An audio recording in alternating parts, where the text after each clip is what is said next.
Hi hello, ഇന്ന് ചെമ്മീൻ വെച്ച് അടിപൊളി ഒരു ബിരിയാണി എളുപ്പത്തിൽ തയ്യാറാക്കിയാലോ. അതിന് മുന്നേ എൻ്റെ ചാനൽ ഇഷ്ടമായി ഒന്ന് സപ്പോർട്ട് ചെയ്യാൻ മറക്കല്ലേ.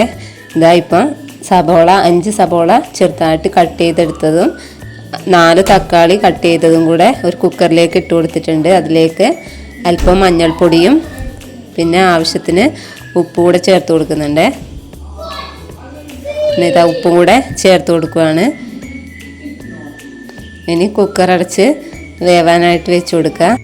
ഇപ്പോൾ ഇതാ ചെമ്മീൻ മുളക് പൊടിയും മഞ്ഞൾപ്പൊടി, കുരുമുളക് പൊടി, ഉപ്പ് ഇവയൊക്കെ ചേർത്ത് വേവാനായിട്ട് വെച്ചിട്ടുണ്ടായിരുന്നേ. ഇപ്പോൾ അതാ ഒന്ന് വെള്ളം വറ്റി വന്നിട്ടുണ്ട്. വെന്തിട്ടില്ല, വെന്തോ നോക്കിയതായിരുന്നു, വെന്തിട്ടില്ലേ. ഇനി പിന്നെ അടച്ചു വെക്കുകയാണ് വേവാനായിട്ട്. ഇങ്ങനെ ഇതാ ചെമ്മീനിലെ വെള്ളമൊക്കെ വറ്റി വെന്ത് വന്നിട്ടുണ്ട്. അങ്ങനെ അത് ഫ്ലെയിം ഓഫ് ചെയ്ത് വാങ്ങി വെച്ചതിന് ശേഷം എണ്ണ ചൂടായിലേക്ക് ഇട്ടിട്ട് വറുത്ത് കോരുവാണ്. അല്പാൽപ്പമായിട്ട് ചൂടായ എണ്ണയിലേക്ക് ഇട്ട് വറുത്ത് കോരിയെടുക്കാം. അങ്ങനെ ഇത് ചെമ്മീൻ ഫ്രൈ ആയി വന്നിട്ടുണ്ട്. ഇനി ഒരു പാത്രത്തിലേക്ക് കോരി മാറ്റുവാണ്.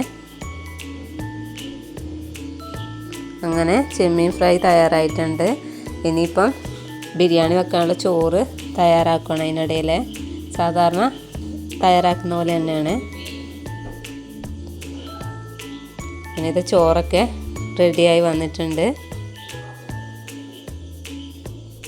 ഇനിയിപ്പോൾ മസാല കുക്കറിൽ അടിച്ചെടുത്തിട്ടുണ്ടായിരുന്നു. അതിലേക്ക് ഒരു ചട്ടിയിലേക്ക് എണ്ണ ഒഴിച്ച് കുക്കറിൽ അടിച്ച ഉള്ളി സവോളയൊക്കെ അതിലേക്ക് ഇട്ടതിന് ശേഷം ഇഞ്ചി വെളുത്തുള്ളി പേസ്റ്റും കൂടെ ചേർത്ത് കൊടുത്തിട്ടുണ്ട്. ഇനി അതിലേക്ക് പൊടികളായിട്ട് 1/4 ടീസ്പൂണ് മുളക് പൊടിയും 1/4 ടീസ്പൂൺ കുരുമുളക് പൊടിയും കൂടെ ചേർത്ത് കൊടുക്കുന്നുണ്ട്. പിന്നെ അല്പം ഗരം മസാല ചേർത്ത് കൊടുത്തിട്ടുണ്ട്. പിന്നെ ബിരിയാണി മസാല ഒരു ചെറിയ സ്പൂൺ ചേർത്ത് കൊടുത്തിട്ടുണ്ട്. ഇത് നന്നായിട്ട് ഒന്ന് ഇളക്കി യോജിപ്പിച്ചെടുക്കുക. അതിൻ്റെ ആ പച്ചമണം മാറുന്നിടം വരെ ഇളക്കി യോജിപ്പിച്ചെടുത്തതിന് ശേഷം ആവശ്യത്തിന് ഉപ്പും ചേർത്ത് അല്പം തൈര് കൂടെ ചേർത്ത് കൊടുത്തിട്ടുണ്ട്. ഇനി അതിലേക്ക് നേരത്തെ ഫ്രൈ ചെയ്തെടുത്ത ചെമ്മീൻ കൂടെ ചേർത്ത് നന്നായിട്ട് ഇളക്കി യോജിപ്പിച്ചെടുക്കുക.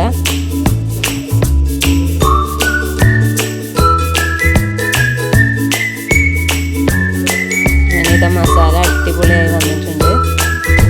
ഇനി ഒന്ന് അടച്ച് വെച്ച് വേവിക്കാം. ഇനി ഇത് അതിലേക്ക് മല്ലിയില അല്പം കട്ട് ചെയ്തിട്ട് കൊടുക്കുകയാണ്. പിന്നെ അല്പം കറിവേപ്പിലയും കൂടെ ചേർത്ത് കൊടുക്കുന്നുണ്ട്.